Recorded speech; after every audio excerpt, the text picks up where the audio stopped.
आपल्या अभिनंदनाचा ठराव या ठिकाणी माननीय मुख्यमंत्री महोदयांनी मांडलाय, त्याला मी पाठिंबा देण्यासाठी उभा आहे।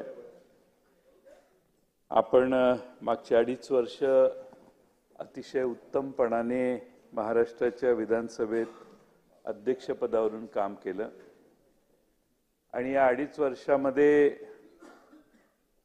सर्व बाजूंनी जे बोललं जातं ते ऐकावं अशी भावना मी तिकडे एकदा असताना व्यक्त केलेली होती। कारण इकडे एकदा होतो पूर्वी आम्ही, त्यावेळी आम्हाला असं वाटायचं की अध्यक्षांना डाव्या बाजूने ऐकायला कमी येतं।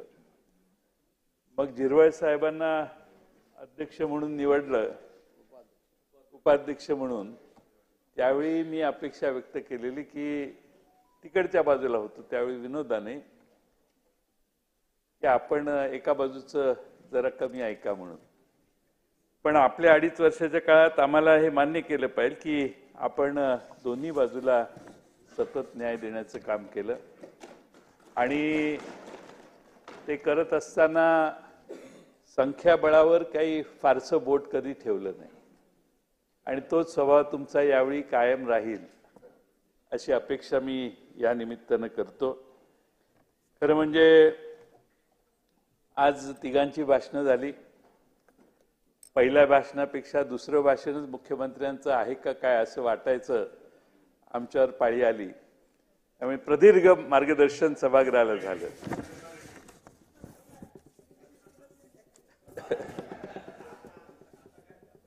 त्यामुळे आपल्या सभागृहामध्ये माननीय मुख्यमंत्री महोदयांनी ज्याचा उल्लेख केला तो आपला कुलाबा विधानसभा मतदारसंघ माझ्या माहितीप्रमाणे महाराष्ट्रातला सगळ्यात लहान मतदारसंघ आहे आणि सर्व जाती धर्माची लोक आपल्या या मतदारसंघात राहतात। मासे मारणारे कोळी समाजाचे आमचे बांधवही याच समाजात या भागात राहतात।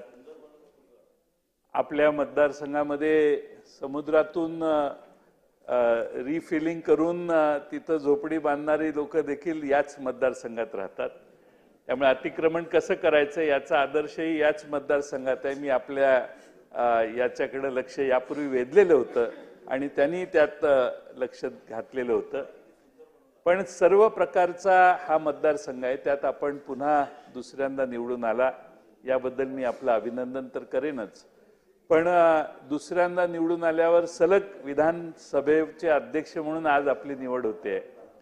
मी आपल्याला नेहमी खाजगीत सांगायचो की परत संधी मिळाली की आपण मंत्री व्हा म्हणून, आणि मी त्यांना सारखा सल्ला द्यायचो की तुम्ही मंत्री झालेलं जास्त चांगलं होईल आणि आपल्या पक्षाचा निर्णय येतो, त्यामुळे मला त्या बाबतीत खोलात जायचं नाही।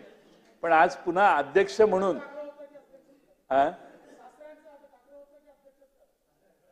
सासऱ्यांचं तुम्ही किती ऐकता हे मला चांगलं आता अलीकडच्या काळात कळायला लागलेलं आहे। त्यामुळे सासऱ्यांच्या आग्रहाप्रमाणे असं मी म्हणणं म्हणजे त्यांच्या कर्तबगारीवर अन्याय आहे। त्यांनी त्यांचं पद हे स्वतःच्या कर्तबगारीवर मिळवलेलं आहे आणि त्यामुळं या छोट्याशा मतदारसंघात आमचा हा विधानभवनाचा हा एरिया येतो आणि या विधानभवनाची आपण अध्यक्ष झाल्यापासून जी काळजी घेतलेली आहे ती अतिशय उत्तम दर्जाची घेतलेली आहे, ज्याचा माननीय अजित पवार यांनी उल्लेख केला।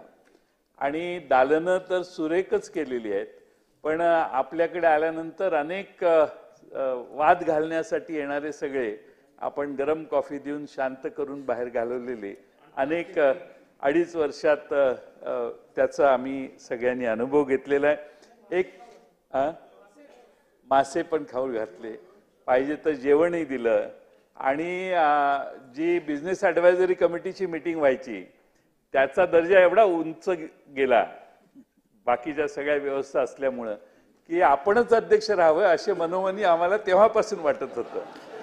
आधी सांगितलं असतं तर वेगळा मेन्यू ठेवला असता। आपली इच्छा नाही हे मला माहिती आहे, पण आता शेवटी काय पक्षाने आपल्याला आदेश दिल्यामुळे आपण अध्यक्ष झालेले आहात। पण एक मान्य केलं पाहिजे की या सभागृहाच्या सगळ्या दालनाचंच नाही तर सगळीच व्यवस्था अतिशय उत्तम करण्याचं काम आपल्या 2.5 वर्षाच्या काळात झालं। आणखीन काही सूचना मी आपल्याला अतिशय उत्साहात केलेल्या त्याची अंमलबजावणी या 5 वर्षात आपल्याकडून होईल असा मला विश्वास आहे. त्यासाठी विधिमंडळाच्या सदस्यांना अतिरिक्त सुविधा या द्याव्यात अशा काही सूचना मी आपल्याला त्यावेळी केलेल्या होत्या. मला खात्री आहे की त्यातही आपण या 5 वर्षात लक्ष घालाल. मागच्या 2.5 वर्षामध्ये अनेक गोष्टी आपल्या समोर झाल्या, पण ज्याचा उल्लेख झाला की कोर्ट म्हणून आपल्याला जास्त काळ काम करायला लागलं आणि आम्ही सगळे आपल्या समोर येऊन आमची बाजू मांडायला लागलो. त्यावेळी मला हेही मान्य केलं पाहिजे की कोर्ट म्हणून वरच्या 4थ्या मजल्यावर बसून त्यांनी न्यायदानाचं काम करताना देखील आम्हाला अतिशय उत्तम सहकार्य केलं. कधीही त्यांच्या बॉडी लँग्वेजमध्ये, त्यांच्या बोलण्यामध्ये कधीही दुजापणा आम्हाला कधी दिसला नाही. उलट आम्ही साक्ष देताना जे बोललो त्याच्या दुरुस्त्या करायच्यासाठी देखील ते मदत करायचे. त्यामुळं फार संयमी असं काम त्यांनी केलं आणि त्यांनी निकाल असा दिला की अजून सुप्रीम कोर्टाला त्याच्यावर निकाल देता आलेला नाही.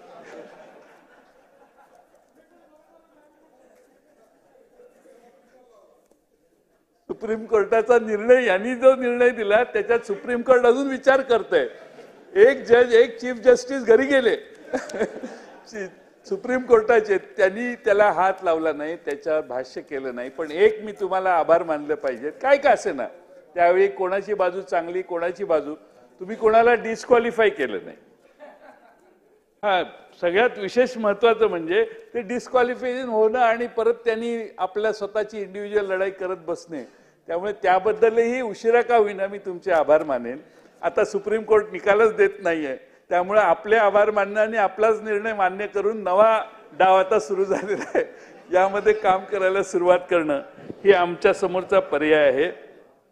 पण आपल्या सगळ्यांना खरं म्हणजे एक चांगले अध्यक्ष मिळालेले आहेत, कायदा समजणारे अध्यक्ष मिळालेले आहेत आणि मला खात्री आहे की या 5 वर्षात अतिशय उत्तमपणाने सभागृहातलं कामकाज ते चालवतील. आमची विनंती एवढीच आहे की दादांनी भाषण केलं, आमचं काही तुम्हाला चॅलेंज नाही, तुमची संख्याच जास्त आहे. तुम्ही 230 वर आलेला, 237 आले का अपक्ष 237 आलेला. तुम्ही तिघांनी एवढं मोठं मन केलं पाहिजे की 237 आपल्या बाजूने तसं न समता 288 जणांचं हे सभागृह आहे. आता तुम्हाला विरोध करून करून आम्ही महागाईवर भाषणं केली महाराष्ट्रात, आम्ही बेरोजगारीवर भाषणं केली, आम्ही महिलांच्यावरच्या अत्याचारावर भाषण केलं.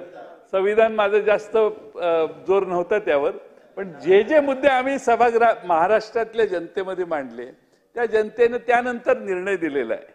त्यामुळे आता चांगलं सरकार तुम्ही चालवाल अशी अपेक्षा आहे. पण मी पुन्हा येईन असं माननीय देवेंद्र फडणवीस साहेब म्हटले होते, पण 5 वर्ष ते आले नाहीत. ते आले पण दुसरीकडे बसले. 5 वर्षाच्या कालखंडात त्यांच्यात काय बदल झाले हे मी मगाशी त्यांच्या भाषणात ऐकलं. त्यांनी एक आमूलाग्र बदल केला की विरोधी पक्षाच्या बरोबर संवाद साधण्याचा पुन्हा प्रयत्न केला. पण मी त्याचं स्वागत करतो, कारण शेवटी विरोधी पक्ष किती मोठा आहे आणि लहान आहे यापेक्षा विरोधी पक्ष या सभागृहामध्ये जनतेमध्ये जे अपेक्षित आहे ते मांडण्याचं काम करतो, जे काही प्रश्न असतील ते मांडण्याचं काम करतो.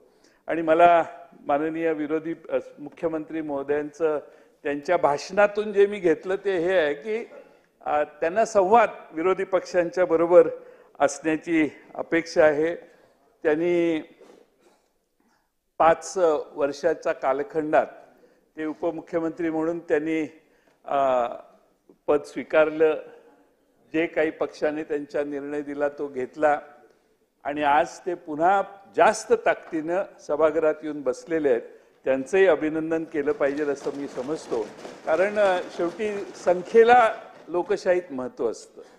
आणि म्हणून आपण जो प्रस्ताव मांडला त्यामध्ये आपण काही मुद्दे मी माननीय अध्यक्ष महोदयांना यापूर्वी अनेक वेळा सांगितले की सभागृहामध्ये जी गर्दी होते त्या आमदारांनाच चालायला अवघड होतं. मंत्री महोदयांनाही चालताना अवघड होतं आणि वेळेत इथे येऊन बसून आपली उत्तरं देण्याच्यासाठी देखील मंत्र्यांना धडपड करावी लागते, आमदारांनाही धडपड करावी लागते. त्यामुळं बाहेर एंट्रीला एक्झिटला हॉल वेगळे दालनं करावीत, थोडीशी एक 4-5, आणि मंत्री महोदयांनी शिष्टमंडळानं बाहेर जाऊन भेटावं. ते केलं की आत येण्याची गर्दी कमी होईल. नाहीतर अनेक जण येतात आणि दिसेल त्या मंत्र्याच्याकडे जाऊन भेटायचा प्रयत्न करतात. ही संख्या जर कमी केली तर सभागृहात बाहेर थोडंसं दालनामध्ये, दालनाच्या बाहेर मंत्री महोदयांना, माननीय मुख्यमंत्र्यांनी केलेल्या सूचनेला मी पाठिंबा देतो. कारण सभागृहाच्या बाहेर देखील शांतता असली पाहिजे आणि काम करताना संधी मिळाली पाहिजे. मंत्री महोदयांना प्रोटेक्शन असतं.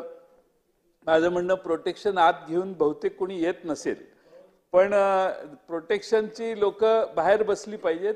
आपणच आहोत एकमेकाच्या बरोबर, त्यामुळं इथं आत प्रोटेक्शनची कुणालाही, म्हणजे आमदारांचंही प्रोटेक्शन बाहेर असेल, बाहेरच असतं असं मला वाटतं.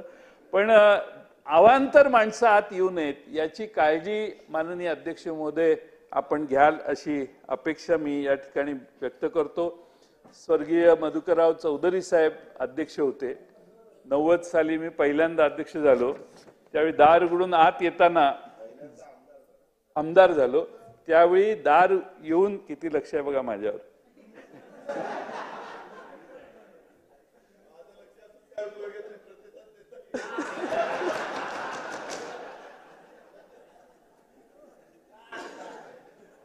आमच्या पक्षाचा एक वाक्य आहे दादा, आपल्या पक्षाचं, योग्य वेळी योग्य निर्णय. अध्यक्ष महोदय उभे राहिले की बाहेरून आतून विधानसभेचे सदस्य आत येताना तिथंच उभे राहायचे.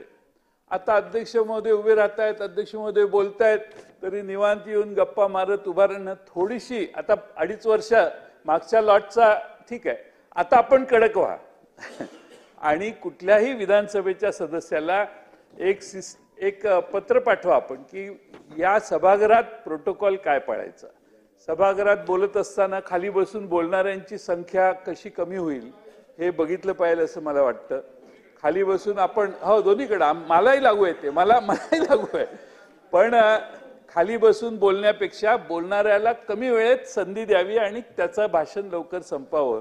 अमेरिकेमध्ये आणि बाकीच्या देशामध्ये क्लॉक चालू असतं आणि बोलायला उभं राहिलं की 5 मिनिटात त्याला काय बोलायचं ते त्याला दिसत असतं की 5 मिनिटं संपतात.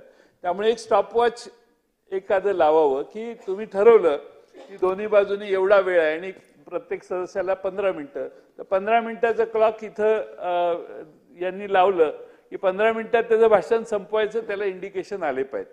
कारण किती चर्चा किती काय करायची यालाही मर्यादा असते आणि प्रत्येकाला बोलायचं असतं.